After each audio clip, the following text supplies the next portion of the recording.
ಆರಾಧನಾ ಸಮಯ.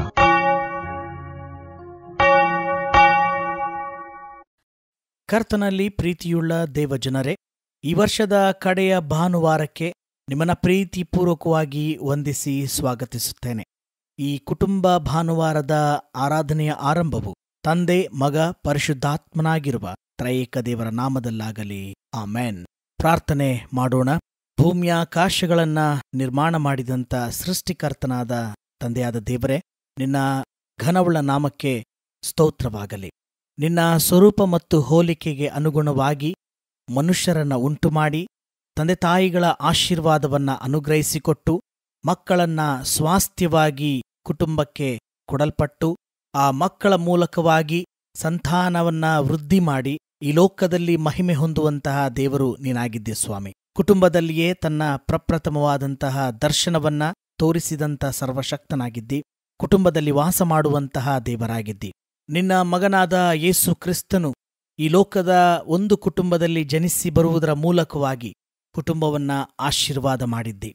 ಈ ಸಮಯದಲ್ಲಿ ನಾವೂ ಕೂಡ ಕುಟುಂಬವಾಗಿ ನಿನ್ನ ಸ್ತೋತ್ರ ಮಾಡುತ್ತೇವೆ ಮತ್ತು ಕುಟುಂಬವಾಗಿ ನಾವು ನಿನ್ನನ್ನ ಆರಾಧಿಸುತ್ತೇವೆ. ನಮ್ಮ ಕುಟುಂಬದಲ್ಲಿ ನೀನು ಬಾ, ನಮ್ಮ ಸಭೆಯಲ್ಲಿ ನೀನು ಬಾ, ನಮ್ಮ ಸಮಾಜದಲ್ಲಿ ನೀನು ಬಾ. ನಿನ್ನ ಇರುವಿಕೆಯ ಅನುಭವವನ್ನ ನಾವೆಲ್ಲರೂ ಗ್ರಹಿಸಿದವರಾಗಿ ಈ ಲೋಕದಲ್ಲಿ ನಿನ್ನ ಕುಟುಂಬವಾಗಿ ಜೀವಿಸುವಂತಹ ಆಶೀರ್ವಾದಕ್ಕೆ ನಮ್ಮನ್ನ ನಡೆಸಿ ನೀನು ತಾನೇ ಮಹಿಮೆ ಹೊಂದಬೇಕೆಂದು ಯೇಸು ಕ್ರಿಸ್ತನ ಅತಿ ಪರಿಶುದ್ಧ ನಾಮದಲ್ಲಿ ಅತ್ಯಂತ ದೈನ್ಯದಿಂದ ಪ್ರಾರ್ಥನೆಯನ್ನ ಬೇಡಿದ್ದೇವೆ. ಆಮೇನ್. ಕರ್ತನ ಸ್ತೋತ್ರಕ್ಕಾಗಿ ಹಾಡುವ ಕನ್ನಡ ಸಂಗೀತದಲ್ಲಿ ಹಿಂದೊಂದು ರಾತ್ರಿ ಗೊಲ್ಲರು ಮಂದೆ ಕಾಯುತ್ತಿರೆ ಎನ್ನುವ ರಾಗದಿಂದ ಕರ್ತನನ್ನ ಮಹಿಮೆ ಪಡಿಸೋಣ.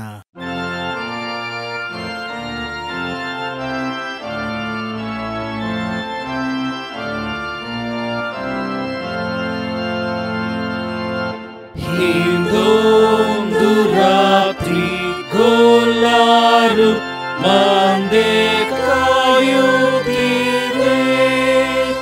ಬಾಳೊಬ್ಬ ದಿವ್ಯ ದೂತನು ನಂದಲ್ಲಿ ಬೇಡ್ದನು. ನೀವಂಜಬೇಡಿ, ಕೇಳಿರಿ, ಸುವಾರ್ತೆ ತಂದಿಹೆ.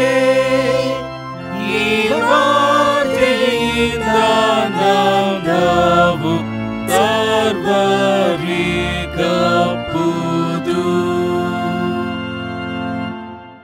ದಾವೀದನ ಊರೊಳಗೆ ಭೂಮಿಯ ರಕ್ಷಕ, ದಾವೀದ ವಂಶದೊಳಗೆ ಈ ಹೊತ್ತು ಹುಟ್ಟಿದ. ಕೋಟಿಗೆಯ ಗೋದಾಲಿಯೊಳ್ ಪಾಲಕ ಕ್ರಿಸ್ತನ, ಬಟ್ಟೆಯ ಸುದ್ದಿ ಚಂದದಿ ಮಲಗಿಸಿಹರು.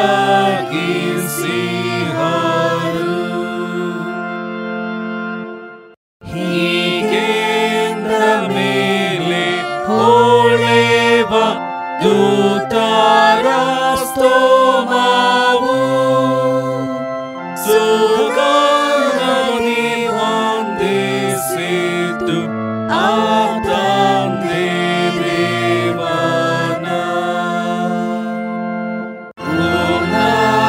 ಉನ್ನತದಲ್ಲಿ ದೇವಗೆ ಮಹಿಮೆ, ಭೂಮಿಯೋ ಸಂತೋಷನ ಆಶೀರ್ವಾದವು, ಸುಶಾಂತಿ ನಿತ್ಯವು.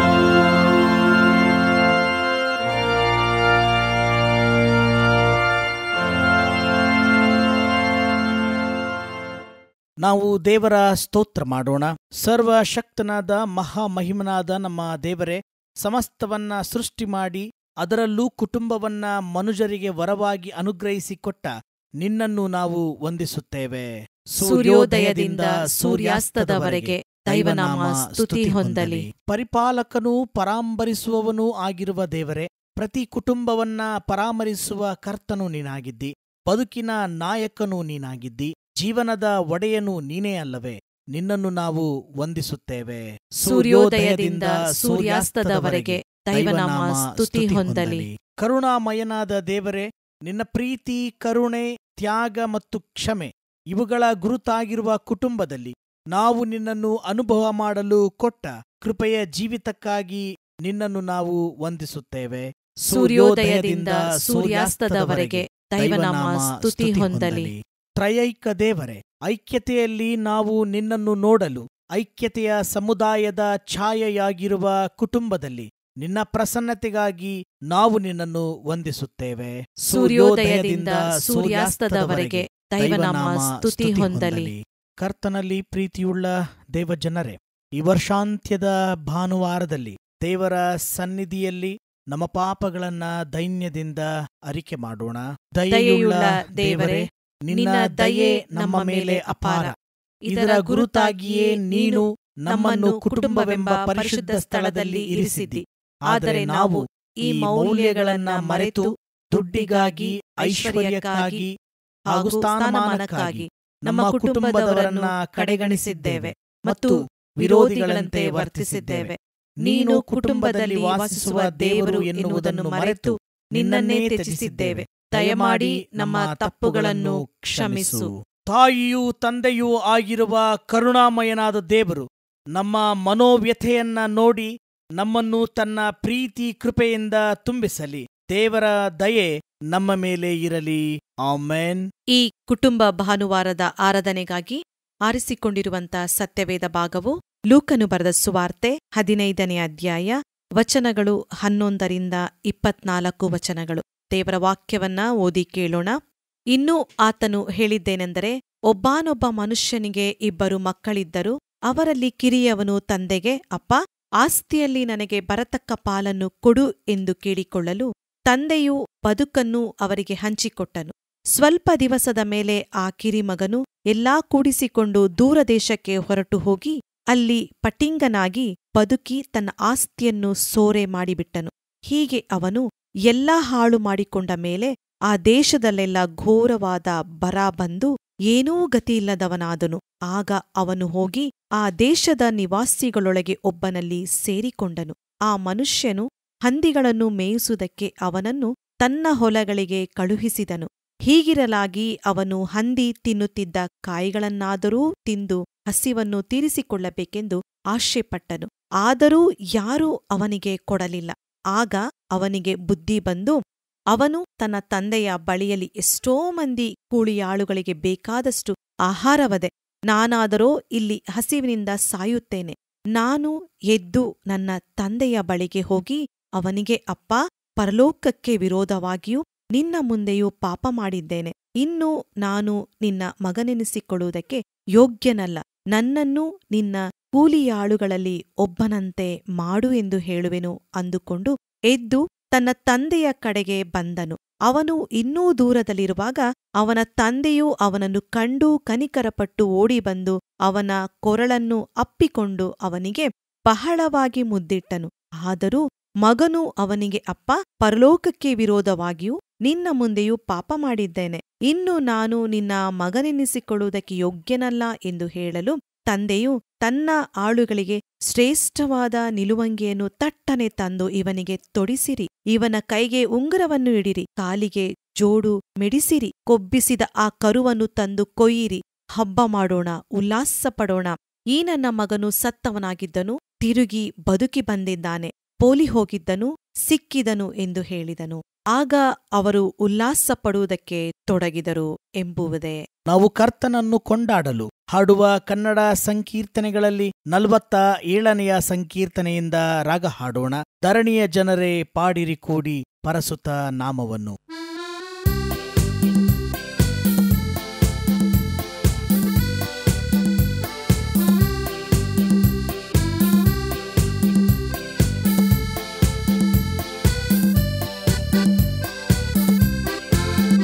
ಧರಣಿಯ ಜನರೇ ಪಾಡಿರಿ ಕೂಡಿ ಪರಸುತ ನಾಮವನು.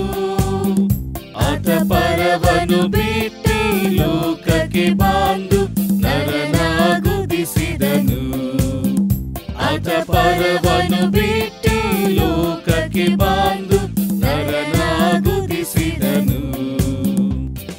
ಆದಮನಿಂದ ಲೋಕಕ್ಕೆ ಪ್ರಾಪ್ತ ಆದರ್ಶಮಯ ಭೋಗ.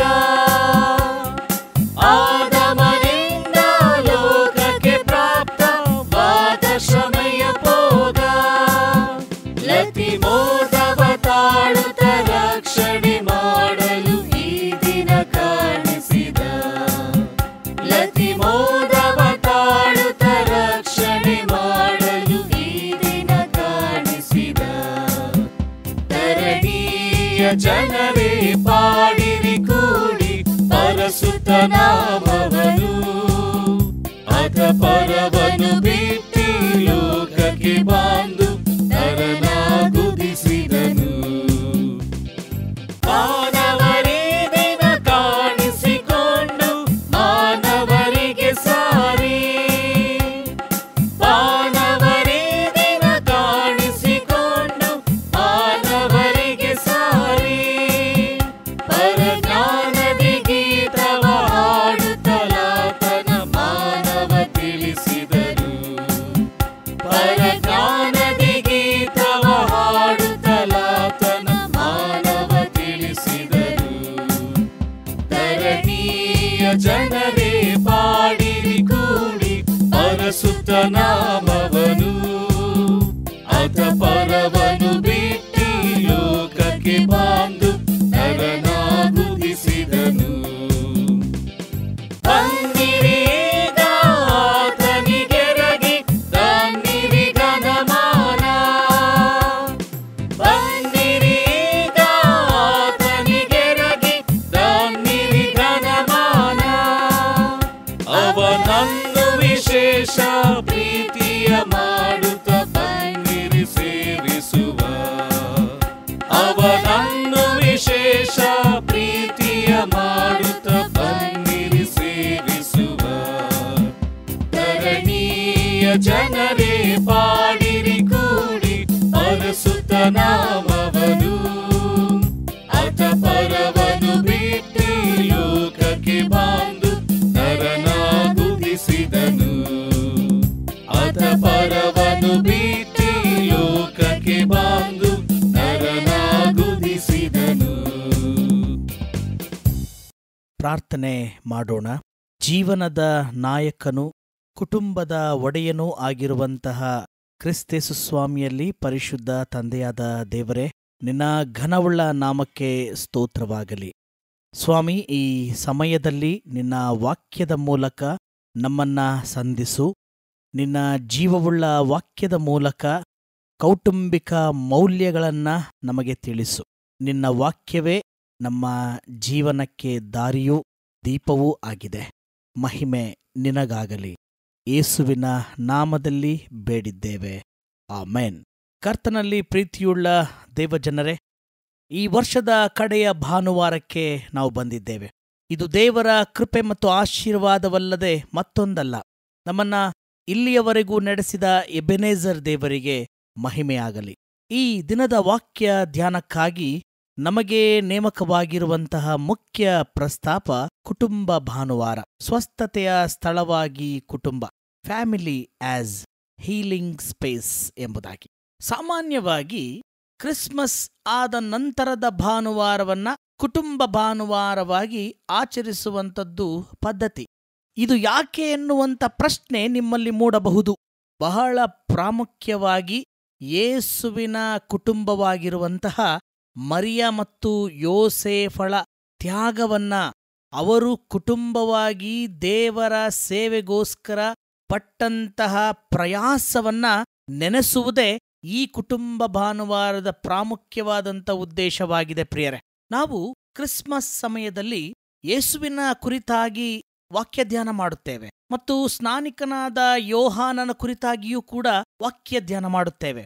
ಆದರೆ ಯೇಸುವಿನ ಕುಟುಂಬವಾಗಿರುವಂತಹ ಮರಿಯ ಮತ್ತು ಯೋಸೇಫರ ಆ ನಿಸ್ವಾರ್ಥವಾದಂತಹ ಬದುಕನ್ನ, ಅವರು ಯೇಸು ಕಂದನನ್ನ ಈ ಲೋಕದ ಭೀತಿಯಿಂದ ಮತ್ತು ಪ್ರಾಣಾಪಾಯದಿಂದ ರಕ್ಷಿಸಿದ ಬಗೆಯನ್ನ ನಾವು ಎಂದಿಗೂ ಕೂಡ ಸ್ಮರಿಸುವುದಿಲ್ಲ. ಈ ಒಂದು ಉದ್ದೇಶಕ್ಕಾಗಿಯೇ ಕ್ರಿಸ್ಮಸ್ ನಂತರದ ಭಾನುವಾರವನ್ನ ಕುಟುಂಬ ಭಾನುವಾರವಾಗಿ ಆಚರಿಸುವುದರ ಮೂಲಕವಾಗಿ ಮರಿಯ ಮತ್ತು ಯೋಸೇಫನ ಶ್ರಮೆಯನ್ನ ಮತ್ತು ಅವರು ಪಟ್ಟಂತಹ ಕಷ್ಟವನ್ನ ಸ್ಮರಿಸಿ ನಮ್ಮ ಕುಟುಂಬಗಳೂ ಕೂಡ ದೇವರ ಕಾರ್ಯಕ್ಕಾಗಿ ಇಂತಹ ಮಾದರಿಯನ್ನ, ಮಾರ್ಗದರ್ಶನವನ್ನ ಅವರ ಕುಟುಂಬದ ಮೂಲಕ ಹೊಂದುವಂಥದ್ದು ಈ ಕುಟುಂಬ ಭಾನುವಾರದ ಉದ್ದೇಶವಾಗಿದೆ. ಕುಟುಂಬ ಸ್ವಸ್ಥತೆಯ ಸ್ಥಳ ಎಂಬುದಾಗಿ ಈಗಾಗಲೇ ಮುಖ್ಯ ಪ್ರಸ್ತಾಪ ಕೊಟ್ಟಿದ್ದಾರೆ. ಯಾವ ರೀತಿಯ ಸ್ವಸ್ಥತೆ? ಇಲ್ಲಿ ನೆನೆಸುವಂತಹ ಸ್ವಸ್ಥತೆ ಅದು ನಾವು ನೆನೆಸುವಂತಹ ಸ್ವಸ್ಥತೆಯಲ್ಲ. ಇದೊಂದು ರೀತಿಯ ಮಾನಸಿಕ ಸ್ವಸ್ಥತೆ. ಹೌದು, ಮಾನಸಿಕ ಸ್ವಸ್ಥತೆಯ ಜೊತೆಗೆ ದೈಹಿಕ ಸ್ವಸ್ಥತೆ ಕೂಡ ಇದಾಗಿದೆ ಕರ್ತನಲ್ಲಿ ಪ್ರಿಯರೇ.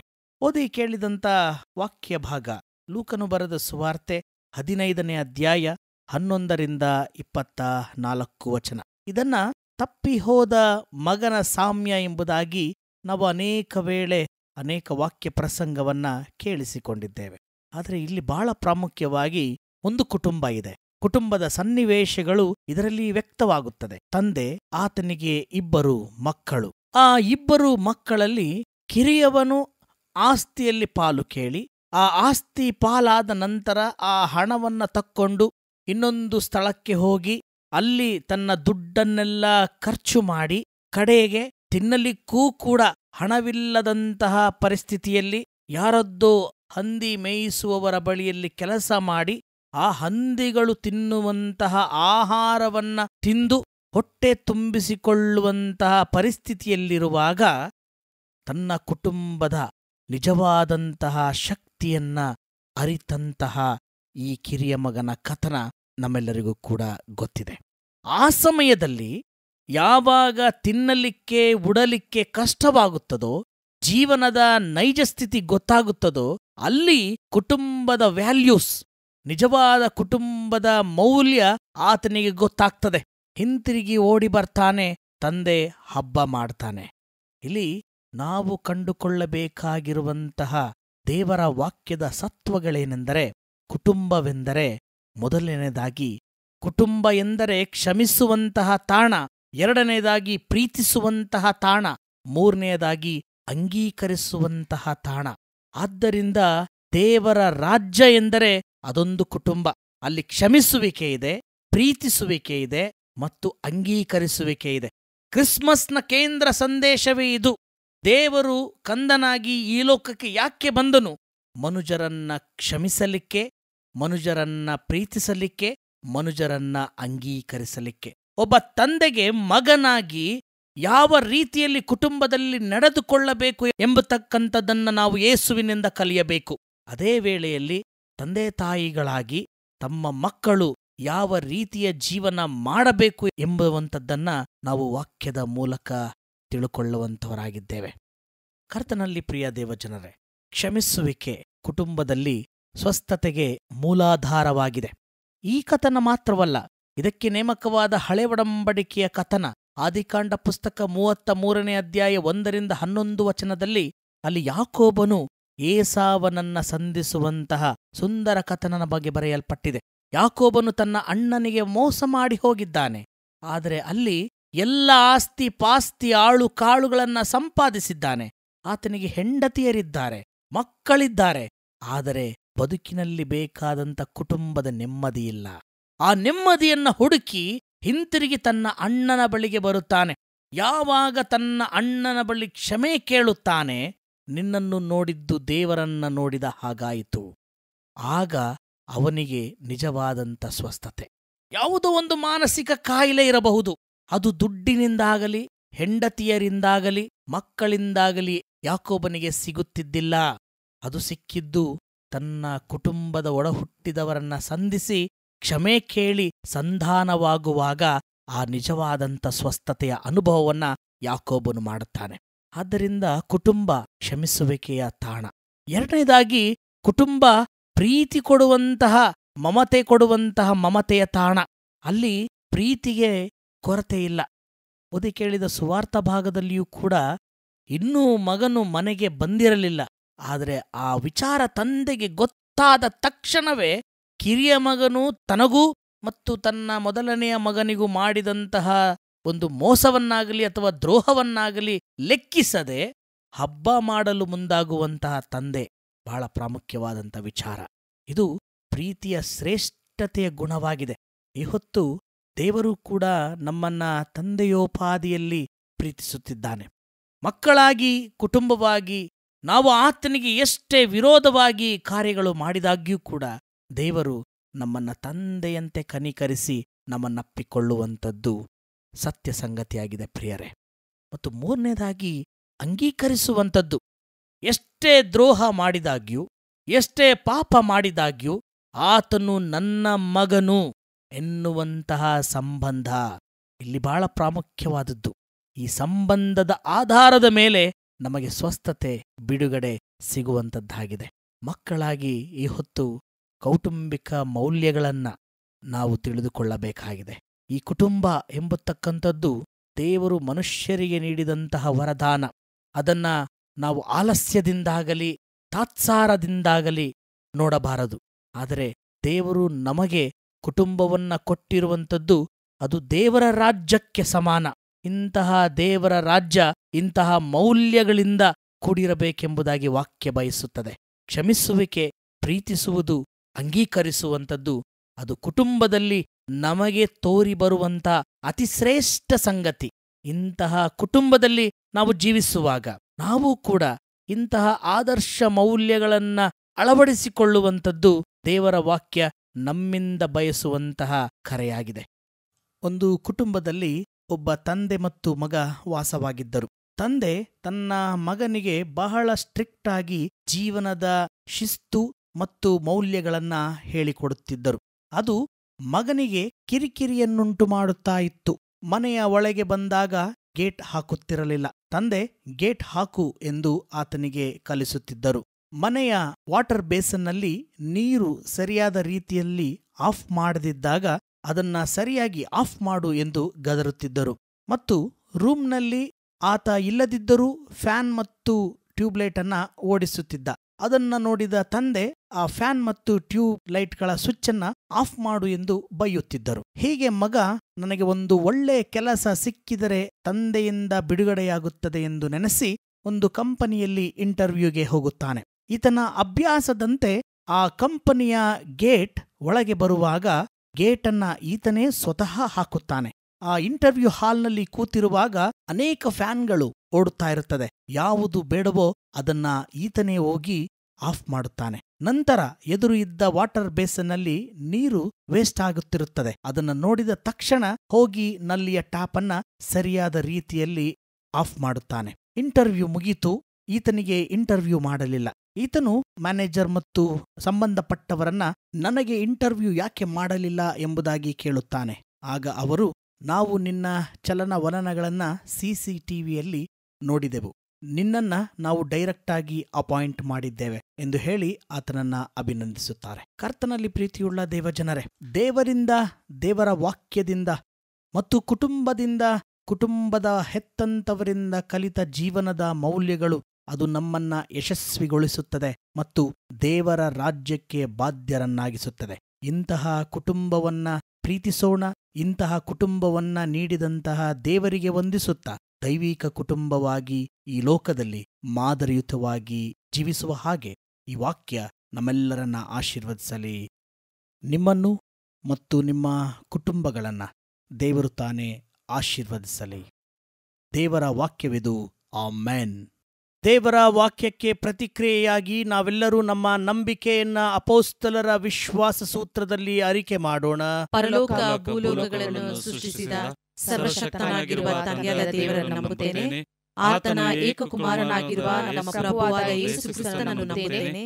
ಈತನು ಪರಿಶುದ್ಧಾತ್ಮನಿಂದ ಕನ್ಯಾಮರಿಯಳ ಗರ್ಭದಲ್ಲಿ ಧರಿಸಲ್ಪಟ್ಟು ಆಕೆಯಲ್ಲಿ ಹುಟ್ಟಿ ಪೊಂತ್ಯ ಪಿಲಾತನ ಆಧಿಪತ್ಯದಲ್ಲಿ ಶ್ರಮೆ ಹೊಂದಿ ಶಿಲುಬೆಗೆ ಜಡಿಯಲ್ಪಟ್ಟು ಸತ್ತು ಹೂಣಲ್ಪಟ್ಟು ಪಾತಾಳಕ್ಕೆ ಇಳಿದು ಮೂರನೇ ದಿವಸದಲ್ಲಿ ಸತ್ತವರೊಳಗಿಂದ ಎದ್ದು ಪರಲೋಕಕ್ಕೆ ಏರಿ ಹೋಗಿ ಸರ್ವಶಕ್ತನಾಗಿರುವ ತಂದೆಯಾದ ದೇವರ ಬಲಪಾರ್ಶ್ವದಲ್ಲಿ ಕುಳಿತುಕೊಂಡಿರುತ್ತಾನೆ. ಈತನು ಅಲ್ಲಿಂದ ಬಂದು ಬದುಕಿರುವವರಿಗೂ ಸತ್ತವರಿಗೂ ನ್ಯಾಯ ತೀರಿಸುವನು ಎಂಬುದನ್ನು ನಂಬುತ್ತೇನೆ. ನಾನು ಪರಿಶುದ್ಧಾತ್ಮನನ್ನು ನಂಬುತ್ತೇನೆ. ಒಂದೇ ಪರಿಶುದ್ಧ ಕ್ರೈಸ್ತ ಸಭೆಯು ಭಕ್ತರ ಅನ್ಯೋನ್ಯತೆಯು, ಪಾಪದ ಪರಿಹಾರವು, ದೇಹದ ಪುನರುತ್ಥಾನವು, ನಿತ್ಯ ಜೀವವು ಉಂಟೆಂಬುದನ್ನು ನಂಬುತ್ತೇನೆ. ಆಮೆನ್. ನಾವು ಕಡೆಯದಾಗಿ ಹಾಡುವ ಕನ್ನಡ ಸಂಗೀತಗಳಲ್ಲಿ ಜಾಯ್ ಟು ದ ವರ್ಲ್ಡ್ ಆಂಗ್ಲ ಸಂಗೀತದ ಕನ್ನಡ ಅನುವಾದದ ಸಂಗೀತವನ್ನ ರಾಗ ಹಾಡೋಣ.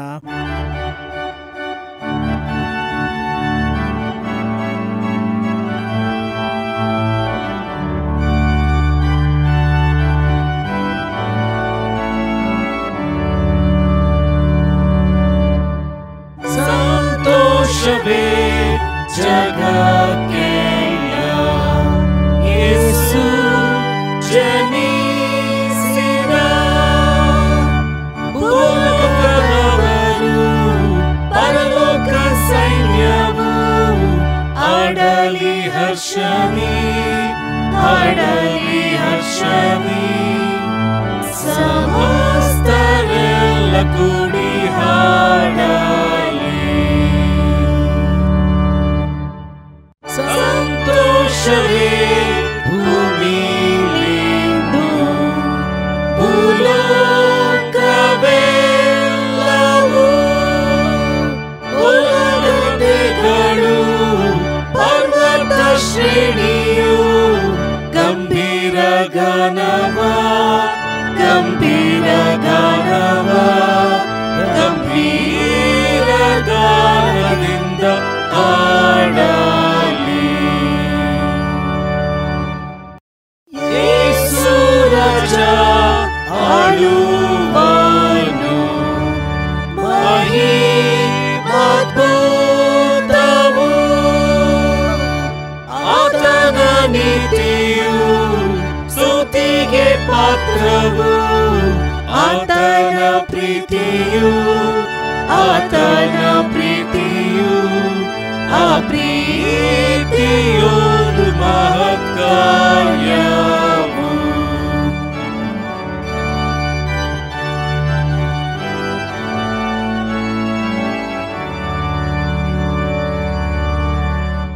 ನಾವೆಲ್ಲರೂ ಒಟ್ಟಾಗಿ ಕರ್ತನು ಕಲಿಸಿಕೊಟ್ಟ ಪ್ರಾರ್ಥನೆಯನ್ನ ಮಾಡೋಣ. ಪರಲೋಕದಲ್ಲಿರುವ ನಮ್ಮ ತಂದೆಯೇ, ನಿನ್ನ ನಾಮವು ಪರಿಶುದ್ಧವೆಂದು ಎಣಿಸಲ್ಪಡಲಿ, ನಿನ್ನ ರಾಜ್ಯವು ಬರಲಿ, ನಿನ್ನ ಚಿತ್ತವು ಪರಲೋಕದಲ್ಲಿ ನೆರವೇರುವ ಪ್ರಕಾರ ಭೂಲೋಕದಲ್ಲಿಯೂ ನೆರವೇರಲಿ. ನಮ್ಮ ಅನುದಿನದ ಆಹಾರವನ್ನು ಇವತ್ತು ದಯಪಾಲಿಸು. ನಮಗೆ ತಪ್ಪು ಮಾಡಿದವರನ್ನು ನಾವು ಕ್ಷಮಿಸಿದಂತೆ ನಮ್ಮ ತಪ್ಪುಗಳನ್ನು ಕ್ಷಮಿಸು. ನಮ್ಮನ್ನು ಶೋಧನೆಯೊಳಗೆ ಸೇರಿಸದೆ ಕೇಡಿನಿಂದ ನಮ್ಮನ್ನು ತಪ್ಪಿಸು. ರಾಜ್ಯವು, ಬಲವು, ಮಹಿಮೆಯು ಸದಾಕಾಲ ನಿನ್ನವೇ. ಆಮೆನ್. ವಿಶ್ವಾಸದಿಂದ ಕರ್ತನ ಆಶೀರ್ವಾದವನ್ನ ಹೊಂದಿಕೊಳ್ಳೋಣ.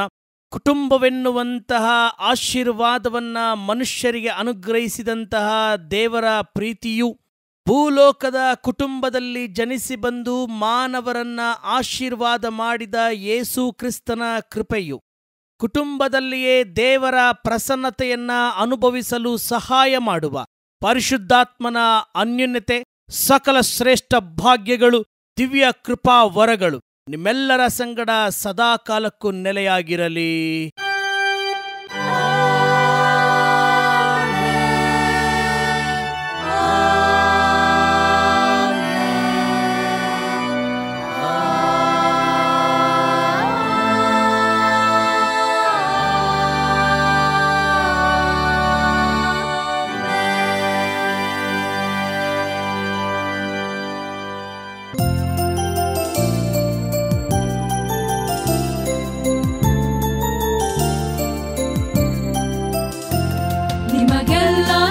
ಕ್ರಿಸ್ಮಸ್, ನಿಮಗೆಲ್ಲ ಶುಭ ಕ್ರಿಸ್ಮಸ್, ನಿಮಗೆಲ್ಲ ಶುಭ ಕ್ರಿಸ್ಮಸ್, ಶುಭ ಹೊಸ ವರ್ಷ. ಹೊಸ ವರ್ಷದಲ್ಲಿ ದೇವದಯೆ ಇರಲಿ, ನಿಮಗೆಲ್ಲ ನವ ವರ್ಷ ಶುಭವನ್ನೇ ತರಲಿ. ನಿಮಗೆಲ್ಲ ಶುಭ ಕ್ರಿಸ್ಮಸ್, ನಿಮಗೆಲ್ಲ ಶುಭ ಕ್ರಿಸ್ಮಸ್, ನಿಮಗೆಲ್ಲ ಶುಭ ಕ್ರಿಸ್ಮಸ್, ಶುಭ ಹೊಸ ವರ್ಷ. ಹೊಸ ವರ್ಷದಲ್ಲಿ ದೇವದಯೆ ಇರಲಿ, ನಿಮಗೆಲ್ಲ ನವ ವರ್ಷ ಶುಭವನ್ನೇ ತರಲಿ.